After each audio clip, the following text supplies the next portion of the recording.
క్షీరసాగర మదనంలో జరిగిన విషప్రభావం వలన కూర్మావతారంలో శ్రీ మహావిష్ణువు నలుపుగా మారారు. అప్పుడు ఆ రూపాన్ని చూసిన లక్ష్మీదేవి స్వామివారిని ఎగతాళి చేశారు. దాంతో కోపగించుకున్న శ్రీ మహావిష్ణువు వారు అమ్మవారిని తన అందం కోల్పోమని శపించారు. ఈ ప్రాంతంలో లక్ష్మీదేవి కామాక్షి అమ్మవారు మాట్లాడుతూ ఉండంగా శ్రీహరి గోడ చాటున వాళ్ళు ఏమి మాట్లాడుతున్నారో అని వింటూ ఉంటారు. ఈ ఆలయంలోని ఆదివరాహ స్వామి వారిని మనం కేవలం అద్దం నుండి మాత్రమే చూడగలము. ఈ ఆలయంలోని స్వామివారిని తిరుమంగై ఆళ్వార్ కీర్తించడం ద్వారా ఈ ఆలయం 108 దివ్య దేశాలలో ఒకటిగా నిలిచింది. ప్రపంచంలో ఎక్కడా లేని విధంగా ఈ ప్రదేశంలోనే అమ్మవారి శక్తిపీఠమైన ఈ ఆలయంలో శ్రీ మహావిష్ణువుని 108 దివ్య దేశాలలో ఒక ఆలయం ఉంది. హాయ్ హలో నమస్తే, వెల్కమ్ టు అవర్ ఛానల్ ఆలయ యాత్ర. ఈరోజు మనం తమిళనాడు రాష్ట్రంలో ఉన్న కాంచీపురం పట్టణంలో ఉండే శ్రీ కంచి కామాక్షి అమ్మవారి ఆలయం లోపల ఉన్న శ్రీ ఆది వరాహ స్వామి వారి ఆలయాన్ని గురించి అయితే పూర్తిగా తెలుసుకోబోతున్నామండి. దీంట్లో మీకు ఆశ్చర్యం కలిగించే విషయం ఏమిటంటే ఈ ఆలయం 108 దివ్య దేశాలలో ఒకటి. మనలో చాలా మంది కామాక్షి అమ్మవారి ఆలయానికి వెళ్ళుంటాం, కానీ ఇందులో ఒక దివ్య దేశ ఆలయం ఉందని మనలో చాలా మందికి తెలియదు. ఈరోజు మనం ఆ ఆలయం గురించి పూర్తిగా తెలుసుకుందాము. అసలు కాంచీపురానికి ఎలా రావాలి అంటే మన 2 తెలుగు రాష్ట్రాల నుండి మనకి బస్సులు ట్రైన్లు ఉంటాయి, వాటి ద్వారా ఇక్కడికి వచ్చేయచ్చు. అలాగే రైల్వే స్టేషన్ బస్ స్టాండ్ నుండి ఈ కామాక్షి అమ్మవారి ఆలయానికి కేవలం 1 కిలోమీటర్ మాత్రమే వాకబుల్ డిస్టెన్సే. ఈ కామాక్షి అమ్మవారి ఆలయం లొకేషన్ లింక్ కూడా నేను మీకు డిస్క్రిప్షన్లో ఇచ్చుంటాను, చెక్ చేయండి. వీడియోని లైక్ చేసి స్టార్ట్ చేయండి. మన ఛానల్ని ఎవరైనా సబ్స్క్రైబ్ చేసుకోకుండా ఉంటే సబ్స్క్రైబ్ చేసుకోండి. రండి ఇప్పుడు మనం ఆలయం వద్దకైతే వెళ్దాం.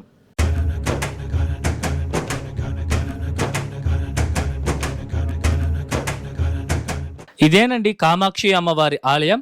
ఈ ఆలయం ప్రతిరోజు ఉదయం 6 నుండి 12:30 వరకు, తిరిగి సాయంత్రం 4 నుండి రాత్రి 8 గంటల వరకు భక్తులకి అందుబాటులో ఉంటుంది.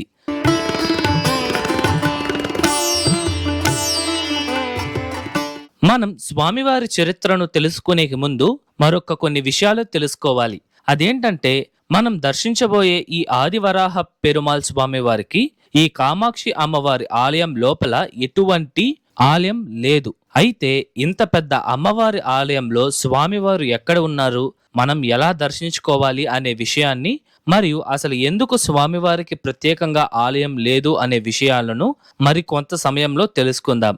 ఇప్పుడు మనం కామాక్షి అమ్మవారి ఆలయాన్ని చూస్తూ శ్రీ ఆది వరాహ పెరుమాళ్ స్వామివారి స్థల పురాణం తెలుసుకుందాం.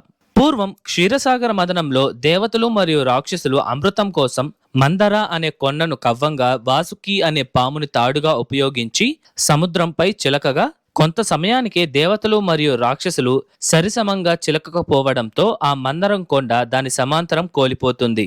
ఇంతలో ఆ కొండ కింద పడిపోకుండా శ్రీ మహావిష్ణువు వారు తన దశావతారాలలో 2వదైన కూర్మావతారాన్ని ధరించి ఆ మందర పర్వతాన్ని మోస్తారు. తరువాత వాసుకి అనే పాము ప్రమాదకరమైన విషాన్ని వదులుతుంది.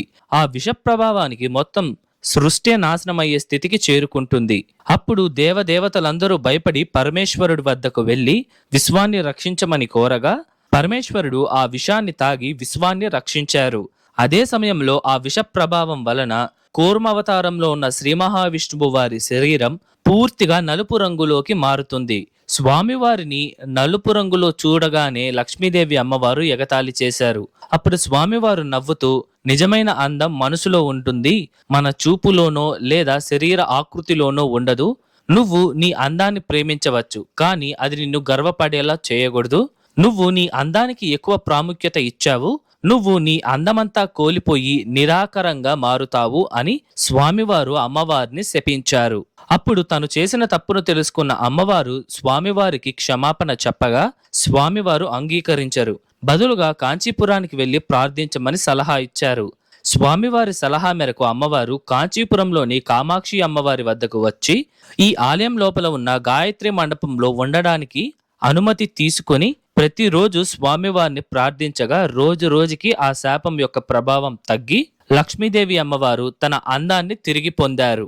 ఇది జరిగిన కొంతకాలం తర్వాత శ్రీ మహావిష్ణువు వారు లక్ష్మీదేవి అమ్మవారిపై కోపం తగ్గి అమ్మవారు ఎక్కడ ఉన్నారు అని వెతుక్కుంటూ ఈ ప్రదేశానికి రాగా, అదే సమయంలో కామాక్షి అమ్మవారు మరియు లక్ష్మీదేవి అమ్మవారు ఈ పంచగంగా తీర్థం వద్ద కూర్చొని మాట్లాడుతూ ఉండంగా స్వామివారు ఇక్కడ ఉన్న ఒక స్తంభం వెనకాల దాక్కొని వాళ్ళు ఏమి మాట్లాడుతున్నారు అని వినాలనుకొని నిర్ణయించుకొని వింటూ ఉండంగా కామాక్షి అమ్మవారు దాక్కుని ఉన్న స్వామివారిని చూసి నవ్వుతూ కల్వన్ అని పిలిచారు.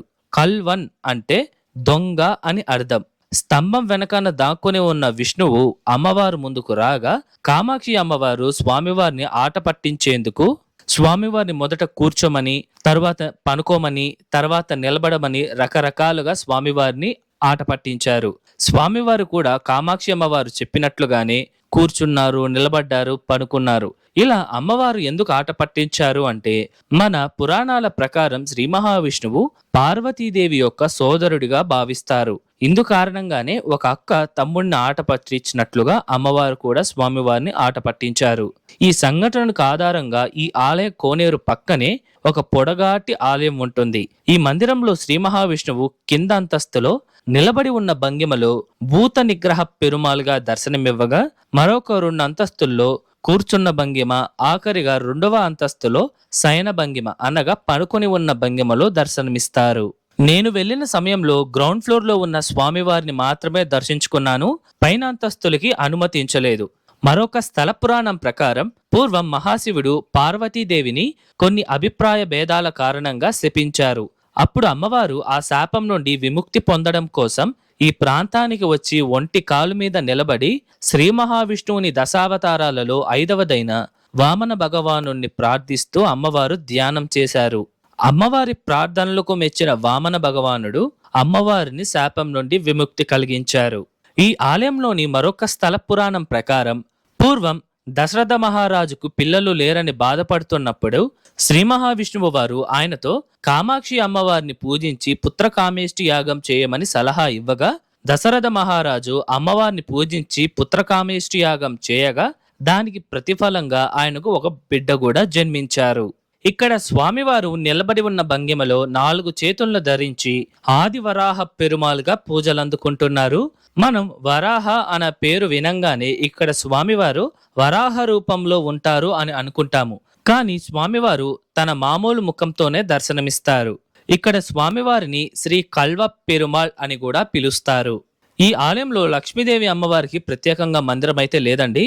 అమ్మవారిని శ్రీ అంజలై వల్లి నాచియారని, అరూపా లక్ష్మీ తాయారని మరియు సౌందర్య లక్ష్మీ తాయార్ అని పలు పేర్లతో పిలుస్తారు. ఈ ఆలయంలో ఉన్న కల్వ పెరుమాళ్ వారిని 12 మంది ఆళ్వార్లలో 12వ వారైన తిరుమంగై ఆళ్వార్ వారు కీర్తించి దివ్య ప్రబంధనలో లిఖించడం ద్వారా శ్రీ మహావిష్ణువు వారిని గొప్పగా పూజించే 108 దివ్య దేశాలలో ఈ ఆలయం కూడా ఒకటిగా నిలిచింది.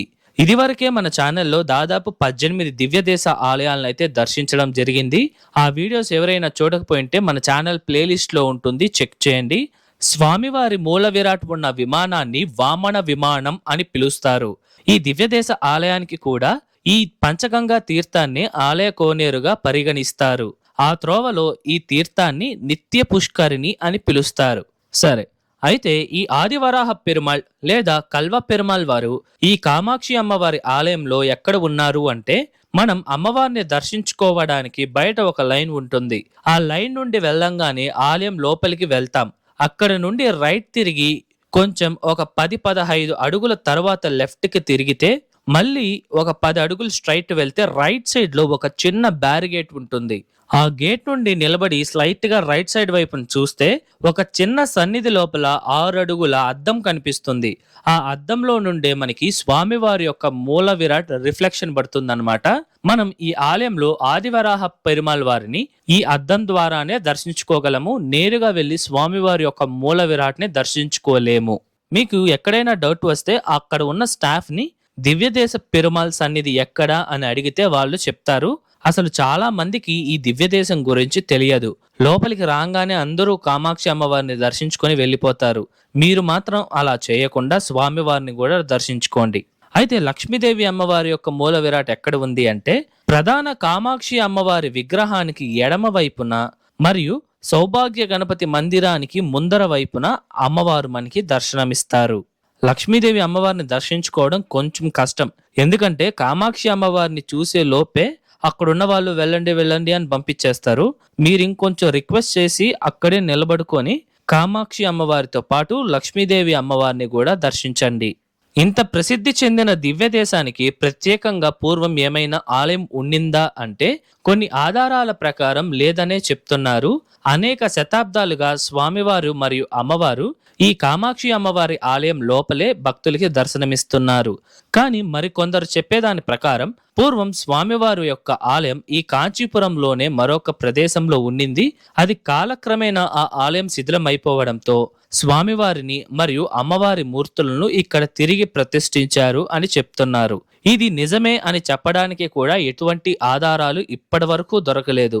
నేను కామాక్షి అమ్మవారి ఆలయంలో ఉన్న పూజారితో మాట్లాడితే ఆయన చెప్పిన దాని ప్రకారం కొన్ని వేలాది సంవత్సరాలుగా స్వామివారు మరియు అమ్మవారు ఈ కామాక్షి అమ్మవారి ఆలయంలోనే ఉన్నారు. పూర్వంలో కూడా ఎటువంటి ప్రత్యేక ఆలయం లేదు అని అయితే వారు ఖరాఖండిగా చెప్పారనమాట. ప్రపంచంలో మరి ఏ ఒక్క శక్తిపీఠంలో లేని విధంగా ఈ కామాక్షి అమ్మవారి ఆలయ శక్తిపీఠంలో శ్రీ మహావిష్ణువుని 108 దివ్య దేశంలో ఒకటైన శ్రీ ఆదివరాహ పెరుమాళ్ వారి ఆలయం ఉండడం ఈ ఆలయం యొక్క ప్రత్యేకత.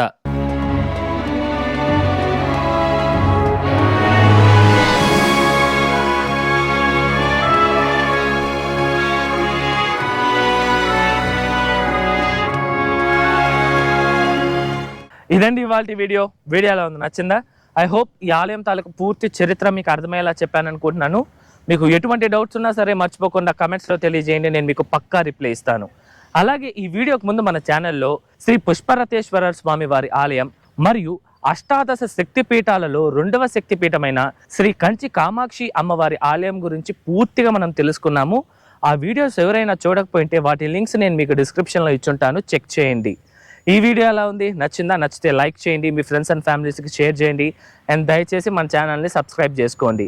మరొక అద్భుతమైన ఆలయం వీడియోతో మీ ముందరకు వస్తా. అంతవరకు మీ శివవరప్రసాద్ సైనింగ్ ఆఫ్.